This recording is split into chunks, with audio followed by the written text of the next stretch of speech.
E a gente já começa, então, com o nosso tema de saúde. Saúde sempre, né, gente? A gente tem que cuidar do nosso corpo, a gente tem que fazer jus a esse presentão que Deus nos deu. Então, vamos falar um pouquinho já de Covid? Eu estava dizendo que alguns pacientes relatam mesmo, né, que permanecem com dor ou tiveram um aumento dessa dor. Alguns relatam que eles sentiam dores antes da Covid e que depois que teve a doença, a dor voltou, mesmo após a dor já ter sido curada. Então, sejam elas dores já pré-existentes, dores causadas por conta da internação, da sedação. Estudos mostram que 20% da população tem dor crônica que pode ser agravada com os sintomas do Covid, como, por exemplo, enxaqueca. Tem gente que está com dor de cabeça desde então e ainda não sabe por quanto tempo a dor após a Covid-19 pode perdurar. Mas alguns pacientes já mostram meses de dor pós-contaminação. Para falar mais sobre esse assunto, eu converso com o médico intervencionista da dor, Dr. André Mansano. Dr. André, muito boa tarde, muito obrigada pelo seu tempo precioso aqui conosco e para a gente poder falar desse assunto que é tão novo, né? E importante para a gente poder reconhecer aí o que está acontecendo com o nosso corpo. Algumas pessoas continuam com dor, é isso mesmo? Oi, Cláudia, obrigado pelo convite. Nada mais emblemático do que falar sobre o Covid à distância, né, por Skype, né? É mais prazeroso estar aí com você no seu sofá, mas o mais importante é passar as informações que nós estamos aprendendo com o tempo que está passando e os pacientes desenvolvendo alguns problemas pós-Covid. Eu poderia dividir uma fala em basicamente 3. Os efeitos do isolamento social nas dores crônicas, o efeito da infecção do Covid em si nas dores crônicas e também o efeito do tratamento, em especial naqueles pacientes que precisam de UTI, também em alguns tipos de dor. Então vamos começar lá atrás. Os efeitos da quarentena, os efeitos do isolamento social que já está perdurando por muitos meses, né? Então a gente tem que imaginar que esse paciente ele está inserido na sociedade, né? Então, por exemplo, ele tem que muitas vezes dar conta do seu trabalho, mesmo que em casa, e junto com isso dar conta de toda a sua família. Não raro, trabalhando também como professor, como professora dos seus filhos, em uma ergonomia totalmente diferente daquela que ele estava acostumado no seu trabalho. Então, o paciente, a pessoa está trabalhando em casa, muitas vezes muito mais do que antes, sem períodos de folga, e nos raros períodos de folga ele tem que dar conta da sua casa, tem que dar conta da sua família. Então, isso por si só já traz uma sobrecarga que influencia nas dores crônicas por sobrecarga física e também de estresse. Vários estudos mostram que o estresse potencializa todos os tipos de dores crônicas. O paciente, muitas vezes, não consegue fazer atividade física porque está, entre aspas, em confinamento, digamos assim. Fica tudo muito mais difícil. Precisa de muito mais força de vontade para fazer uma atividade física. E aqueles pacientes que já estão em tratamento, eles não têm tanto acesso à saúde como tinham antes. Então, o paciente que fazia uma boa fisioterapia e passou a não fazer mais por conta da quarentena. Ou é o paciente que conseguia visitar os seus médicos periodicamente e não consegue mais também por conta do isolamento social. Ou, eventualmente, uma psicoterapia, que é uma grande aliada no tratamento de dores crônicas. O paciente fica um pouquinho prejudicado nesse sentido, tá bem? Não raro, o paciente não tem acesso a receitas médicas controladas, que ele precisa continuamente. Mesmo que agora a gente já tenha à nossa disposição a possibilidade de receitas digitais, né? E ganho de peso. Nós estamos vendo muitos pacientes com ganho de 5, 7, 10 quilos nesses 8, 9 meses de pandemia por motivos óbvios, né? A alimentação ficou um pouquinho mais precária e a atividade física ficou um pouquinho mais precária. Além disso, nós temos a possibilidade de origem de dores crônicas pela própria infecção em si. Então, por exemplo, 30% até 50% dos pacientes com Covid apresentam dores de cabeça. E alguns pacientes estão se mantendo com dor de cabeça, mesmo depois da infecção ter sido sanada. Não raro, os pacientes têm dores musculares, também mais ou menos 30%, uma dor muscular muito intensa. E nós estamos vendo também que o Covid, ele não afeta somente o sistema respiratório, como uma gripe forte. Não. Ele também tem, infelizmente, o potencial de afetar as células do sistema nervoso, os neurônios. E com isso, ele pode causar aquilo que nós chamamos de neuropatias, que são dores neuropáticas. As dores neuropáticas, elas são dores causadas pela própria disfunção do sistema que percebe a dor. Então veja como é tudo muito complexo. E também tem pacientes que desenvolvem dores por conta do tratamento do Covid-19. E aí eu faço uma ressalva para aqueles que precisam de tratamento em UTI, naqueles pacientes mais graves. Os estudos mostram que pacientes que saem da UTI, até 70% podem manifestar dores crônicas, independente da causa da internação.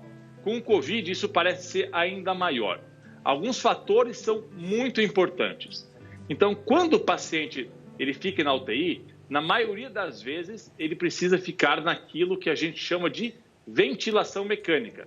Ele não consegue respirar de forma apropriada, então é acoplado um ventilador que vai fazer a respiração para ele. Só que isso, se o paciente ficasse acordado, seria muito desconfortável. Então, o paciente é sedado, muitas vezes com o uso de alguns medicamentos que paralisam completamente a musculatura.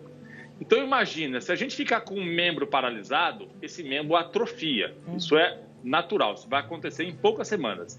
Se nós ficarmos com todos os nossos músculos paralisados, esses músculos também vão atrofiar. Isso pode causar um desbalanço osteomuscular muito importante. Falando ainda sobre a ventilação mecânica, uma estratégia muito utilizada em pacientes com o Covid é o que nós chamamos de ventilação em prona. O que significa isso? Significa que o paciente fica deitado de barriga para baixo, né? Para facilitar a troca do oxigênio. E essa posição de barriga para baixo ela é invertida periodicamente.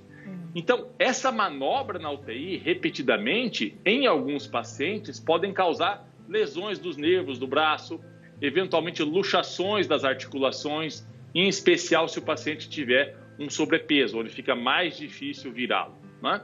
Além de alguns procedimentos médicos que podem ser necessários, como intubação, acesso venoso, que podem aumentar as chances de dores crônicas. Então, esse é um panorama geral de como o Covid pode afetar o paciente que tem dor crônica e como ele pode causar dor crônica naqueles pacientes que não tinham anteriormente. Puxa, que panorama complicado. Agora, o que a gente precisa saber é como a gente vai resolver essa série de problemas aí. Mas eu vou te pedir 2 minutos e eu volto já já para a gente continuar conversando, claro. Tá bom? Eu entendo que a falta de exercício físico a gente vai precisar se adaptar. Eu, durante a Covid, fiz meus exercícios em casa. Requer, claro, que mais disciplina, mas a gente precisa ter essa disciplina, porque é o nosso corpo, não é uma brincadeira, né? Mas, em alguns casos, eu vou perguntar para o doutor, eu sei que a dor passa depois de alguns meses. Eu senti uma dor muscular gigante quando eu contraí Covid. Uma dor, assim, que parecia que eu estava sendo quebrada. É pior do que uma dor de ginástica, assim, umas 10 vezes, né? E depois, demorou assim uns 3 meses para ficar zerada, sem dor nenhuma. Mas atualmente eu estou zerada sem dor nenhuma, graças a Deus. Mas tem outras complicações que quem me acompanha sabe que a gente sente. Ô, doencinha, viu? É bom a gente fazer a prevenção mesmo. Tem que usar máscara, tem que evitar aglomeração, fazer isolamento social, isso é importante. Então não brinca com a sua saúde. Agora deixa eu voltar aqui com o doutor André Mansano. Doutor André, obrigada por me aguardar. Vamos falar um pouquinho das soluções, né? Porque as dores estão aí. Tem jeito para isso? Eu até já falei que para aquelas que pararam a atividade, que é porque está sentando na cadeira errada, eu acho que tudo aí a pessoa tem que ter consciência e se cuidar. Mas, por exemplo, para uma neuropatia causada pelo Covid, tem jeito? Tem jeito, sim. Então, obviamente que é importante tratar o Covid. Quanto mais precocemente nós tratarmos o Covid, menor vai ser a incidência desse tipo de complicação. Mas quando qualquer tipo de vírus, incluído o Covid, ataca os nervos do corpo, e isso causa uma disfunção dolorosa, nós precisamos ministrar alguns medicamentos da classe dos anticonvulsivantes. Esses medicamentos não são para convulsão nesse tipo de paciente, mas eles têm a propriedade de estabilizar aqueles neurônios que causam convulsão. E eles também têm a propriedade de estabilizar esses neurônios danificados pelo COVID ou danificado por outro tipo de problema que cause a dor neuropática. Olha, que boa notícia. Inclusive, já que você falou isso, para todo mundo que tem uma neuropatia, então é bom conversar com o médico sobre essa ordem aí de medicamentos para convulsão, que ajudam então nesse caso. Agora, em outras questões, não dor neuropática, uma outra dor, você falou de tantos problemas, né? Qual seria a solução? Então, por exemplo, as dores secundárias ao desbalanço osteomuscular que pode acontecer pós-infecção, né? Depois de uma certa atrofia muscular. Aí é fundamental, é mandatório que o paciente faça uma boa fisioterapia para uma recuperação osteomuscular, né? Isso deve ser feito obrigatoriamente, tá? Outros problemas, por exemplo, que estão sendo bem frequentes são dores de cabeça.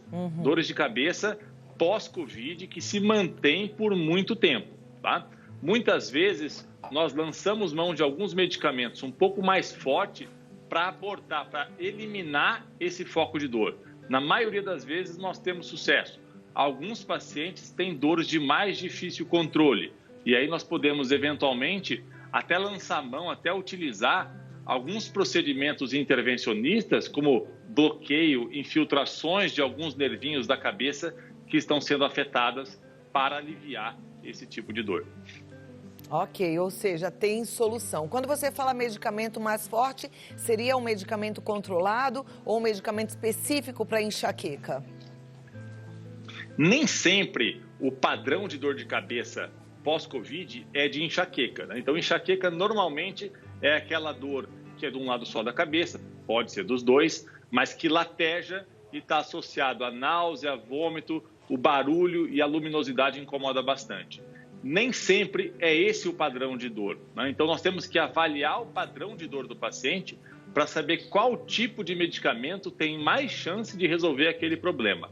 Quando o problema é do tipo enxaqueca, nós podemos utilizar anti-inflamatórios, nós podemos utilizar aqueles medicamentos mais específicos para enxaqueca, que nós chamamos de triptanos, e nós podemos utilizar alguns procedimentos intervencionistas também.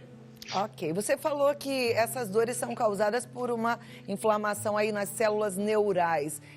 Nesse caso, anti-inflamatório ajudaria? Ajuda sim. Inclusive, um dos grandes problemas do COVID é a resposta inflamatória que o próprio organismo gera para combater o vírus. Então, um dos tratamentos mais eficazes para o COVID hoje ainda seria o corticoide em dose baixa, para combater essa inflamação que é um pouco generalizada, que pode agredir algumas células do corpo. Mas não tomem corticoide em qualquer fase da doença. Procure um médico especialista nesse tipo de tratamento, porque existe um período certo e o tipo de paciente certo que pode se beneficiar do uso desse tipo de medicação. Tá ótimo. Agora, doutor, eu vou abusar um pouquinho da sua presença aqui com a gente para te perguntar como é que está a situação na área da saúde, de forma geral, aqui no estado de São Paulo, que eu sei que é onde você conhece, principalmente aqui na cidade de São Paulo, ou nos hospitais em que você atua. É verdade que a situação está bem séria, agravou bastante ou não? A gente nunca sabe muito bem no que confiar. A situação está se agravando, sim. É muito importante que nós não perdamos o foco no controle e no isolamento social e no uso de máscara e lavagem de mãos. Por quê? Porque, de fato, a gente está percebendo que o número de internações está aumentando em todo tipo de hospital, não só na rede privada, mas também na rede pública também. Isso está acontecendo não só em São Paulo, mas eu converso com amigos de outros estados e também está acontecendo no Rio de Janeiro, está acontecendo no Espírito Santo, no Paraná, está acontecendo em Santa Catarina e por aí vai, no Norte, no Nordeste, no Centro-Oeste. É muito importante que enquanto nós não tivermos de fato a vacina, que eu tenho esperança que nós vamos tê-la em breve, que a gente mantenha esses cuidados de isolamento social, uso de máscara e evitar aglomerações e lavar bem as mãos. Perfeito. Você falou de vacina, eu sempre fico com uma dúvida, né? As pessoas estão falando bastante agora, tem gente que fala que existe a possibilidade da reinfecção, porque o vírus já sofreu mutação. Se o vírus sofreu mutação, a vacina vai servir?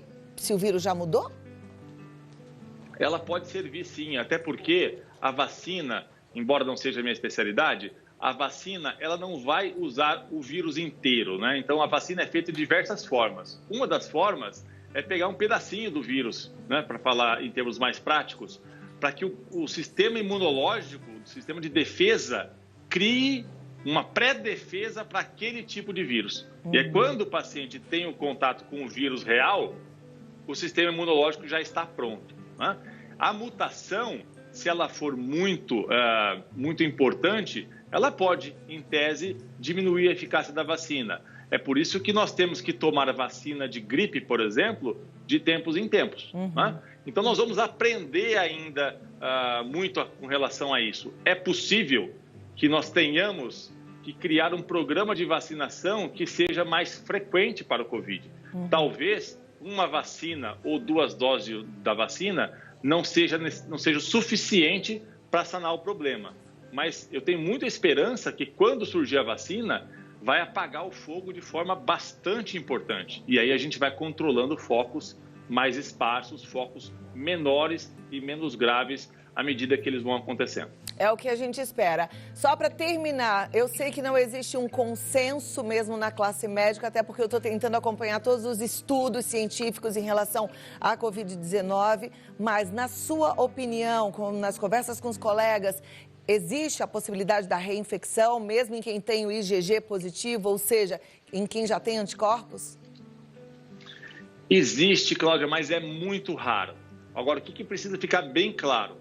IgG, se ele ficar negativo, não quer dizer que o paciente não está imune, porque existe uma imunidade que ela não é derivada do IgG. Nós chamamos isso de imunidade celular. São células que nós chamamos de linfócitos T, para ser bem técnico, que estão lá preparadas já para atacar o vírus. E isso não é medido através do IgG. Né? Então, o IgG é um dos tipos de imunidade.